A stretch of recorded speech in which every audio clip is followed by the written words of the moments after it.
Assalamualaikum warahmatullahi wabarakatuh. Perkenalkan, nama saya Denang Sunaria dengan NIM 19215052. Saya mahasiswa dari Universitas Bina Sarana Informatika Cikarang dengan jurusan Sistem Informasi. Saya akan menjelaskan artikel ilmiah saya, tugas mandiri, dengan judul Korupsi. Mengapa hukuman mati tidak bisa terrealisasikan untuk para korupsi? Satu kata yang sudah lama menjadi luka bagi bangsa Indonesia. Dari tahun ke tahun, kasus korupsi itu sering terjadi, dari pejabat daerah, anggota legislatif, hingga pejabat tinggi negara. Padahal Indonesia sudah memiliki banyak undang-undang yang mengatur hukuman bagi pelaku korupsi. Tapi mengapa hukuman yang paling berat, yaitu hukuman mati, tidak pernah benar-benar diterapkan? Inilah pernyataan besar yang menjadi pembahasan dalam video ini. Mengapa hukuman mati untuk korupsi tidak terrealisasikan di Indonesia? Sebenarnya secara hukum, Indonesia memungkinkan penerapan hukuman mati untuk tindak korupsi. Hal ini tertulis pada pasal 2 ayat 2 Undang-Undang Nomor 31 Tahun 1999 tentang pemberantasan tindak pidana korupsi, yang menyatakan bahwa hukuman mati dapat dijatuhkan jika tindak pidana korupsi dilakukan dalam keadaan tertentu. Keadaan tertentu ini antara lain saat negara dalam keadaan krisis ekonomi, saat bencana nasional, atau ketika korupsi dilakukan terhadap dana yang diperuntukkan bagi rakyat banyak. Dengan kata lain, hukum membuka peluang, tapi dalam praktiknya belum pernah ada satu koruptor di Indonesia yang dijatuhi hukuman mati. Ada beberapa alasan mengapa hukuman mati bagi koruptor tidak pernah terrealisasi. Banyak pelaku korupsi berasal dari kalangan pejabat tinggi, elit politik, atau orang berpengaruh.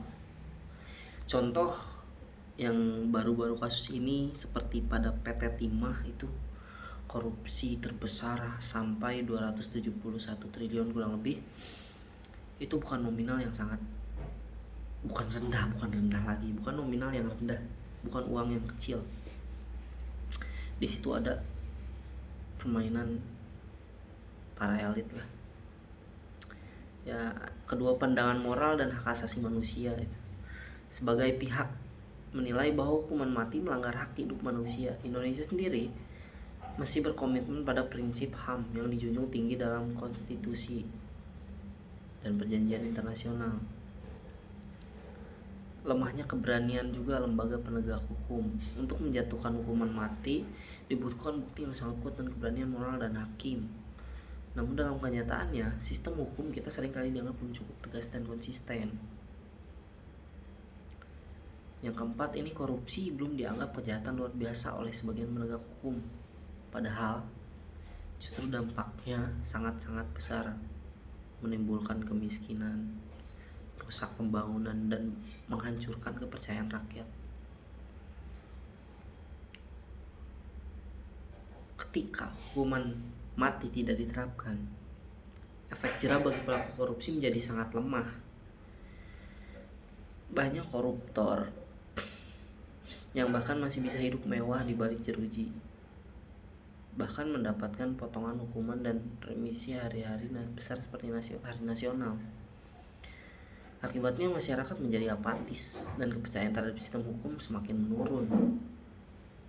Hukuman yang ringan membuat korupsi seolah menjadi kejahatan yang menguntungkan, padahal kerugian yang ditimbulkan bisa mencapai triliunan, menghancurkan masa depan jutaan rakyat kecil.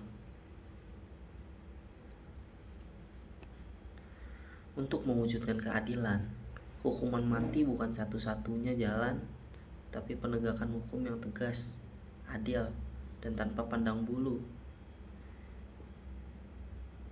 Itu adalah hal yang sangat dibutuhkan dengan mutlak. Pemerintah dan lembaga penegak hukum harus berani menegakkan aturan, sementara masyarakat perlu terus mengawasi dan menolak segala bentuk korupsi di sekitarnya. Hukuman mati untuk korupsi mungkin belum terrealisasi, tapi semangat untuk melawan korupsi tidak boleh padam. Mari kita mulai dari diri sendiri dengan jujur, disiplin, dan berani menolak segala bentuk penyimpangan. Karena keadilan bukan hanya soal menghukum yang bersalah, tapi juga tentang membangun bangsa yang bersih dan bermartabat. Saya Andi Enang Sunaria, generasi anti korupsi. Terima kasih. Assalamualaikum warahmatullahi wabarakatuh.